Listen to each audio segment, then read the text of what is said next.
Halo Happy Investor, kembali lagi dengan NH Korindo Sekuritas. Kali ini saya akan memaparkan mengenai salah satu emiten yang akan IPO di Bursa Efek Indonesia, yaitu PT Teladan Prima Agro Tbk atau dengan kode emitennya yaitu TLDR. Company profile-nya, Perseroan memulai operasi perkebunan perusahaan pada tahun 2004 dan terletak secara strategis di Provinsi Kalimantan Timur, dimulai dari Kabupaten Berau dan berkembang ke Kabupaten Kutai Timur, Kabupaten Pasir hingga Kabupaten Kutai Kartanegara. Bisnis utama Perseroan ini ada 3, diantaranya yaitu perkebunan dan kelapa sawit, energi terbarukan, serta riset dan pengembangan. Perseroan memiliki 13 lokasi perkebunan kelapa sawit, 6 pabrik kelapa sawit, dan 2 terminal khusus yang seluruhnya berlokasi di Provinsi Kalimantan Timur. Kemudian, Perseroan ini merupakan induk perusahaan dari 8 entitas anak yang bergerak dalam sektor perkebunan dan pengolahan kelapa sawit, serta 1 anak perusahaan yang bergerak di bidang pengembangan energi terbarukan. IPO structure-nya ini, jumlah sahamnya yaitu 2.193.294.529 lembar. Persentase IPO-nya yaitu 15% dari modal ditempatkan dan disetor penuh setelah penawaran umum. Nilai nominalnya yaitu Rp100 per lembar dengan harga penawarannya itu pada kisaran Rp520 hingga Rp600 per lembar.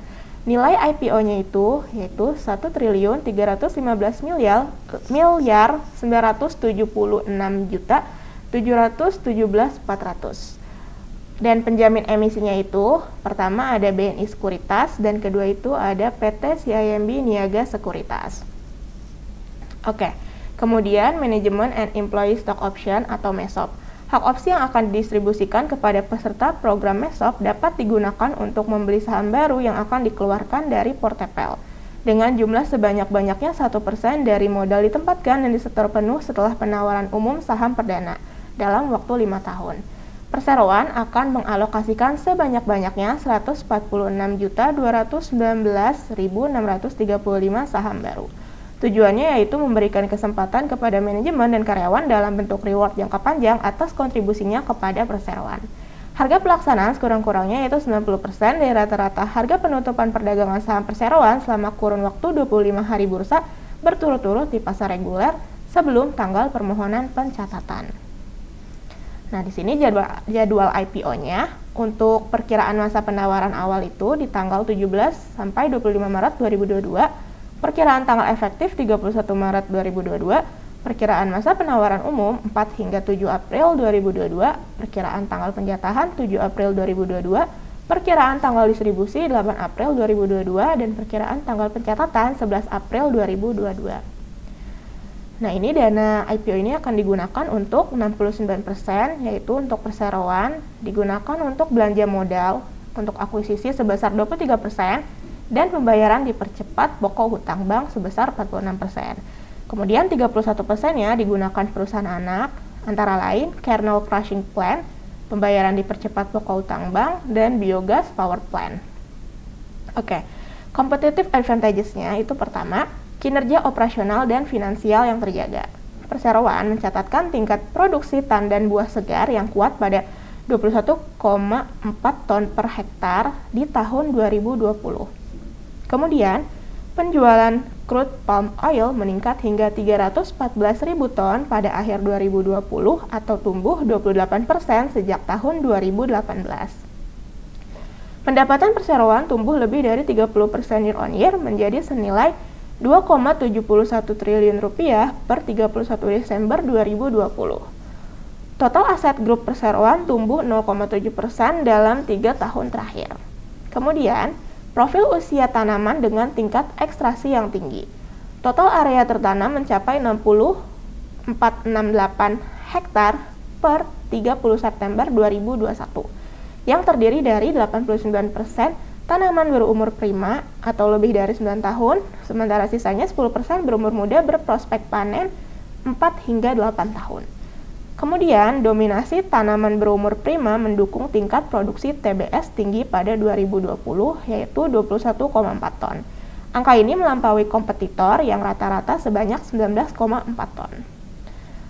Lalu, tren positif pergerakan harga CPO. Kita tahu bahwa harga CPO tumbuh sekitar 170% dari titik terendah 2020 hingga November 2021.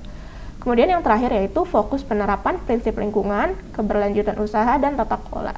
Perseroan berkomitmen pada aspek environment, social, and governance atau ESG. Kemudian perseroan juga menerapkan sistem sustainability management system. Oke, faktor-faktor risikonya, risiko utama itu risiko ketergantungan pada kegiatan serta pendapatan perusahaan. Kemudian risiko usahanya, pertama risiko terkait kebijakan strategis serta risiko kesalahan pengelolaan perusahaan anak. Untuk risiko perusahaan anak sendiri, diantaranya yaitu risiko fluktuasi harga pasar produk kelapa sawit, risiko perubahan kebijakan pajak ekspor CPO dan kebijakan impor, kemudian risiko yang berkaitan dengan lisensi, registrasi, dan izin bisnis, kemudian risiko terkait kewajiban pembangunan kebun plasma, risiko perubahan peraturan pemerintah terkait lingkungan hidup, risiko moratorium izin pembukaan lahan baru, risiko tumpang tindih lahan, risiko pembatasan luas kepemilikan lahan, risiko kebijakan pengupahan, dan risiko negatif campaign. Untuk risiko umumnya, itu pertama ada risiko kondisi perekonomian makro, risiko kepatuhan peraturan perundang-undangan, risiko perubahan nilai tukar mata uang asing, risiko kebijakan negara-negara importer, dan risiko tuntutan hukum. Nah, lalu risiko bagi investor itu ada 4, diantaranya yaitu risiko likuiditas saham, risiko fluktuasi harga saham, risiko membayar dividen, serta risiko penjualan saham di masa mendatang. Oke, key financial highlights yang pertama ini ada neraca, bisa dilihat dari rasio-rasionya. Pertama, untuk current rasionya itu sebesar 0,7 kali. Rasio-rasio ini semua per 30 September 2021.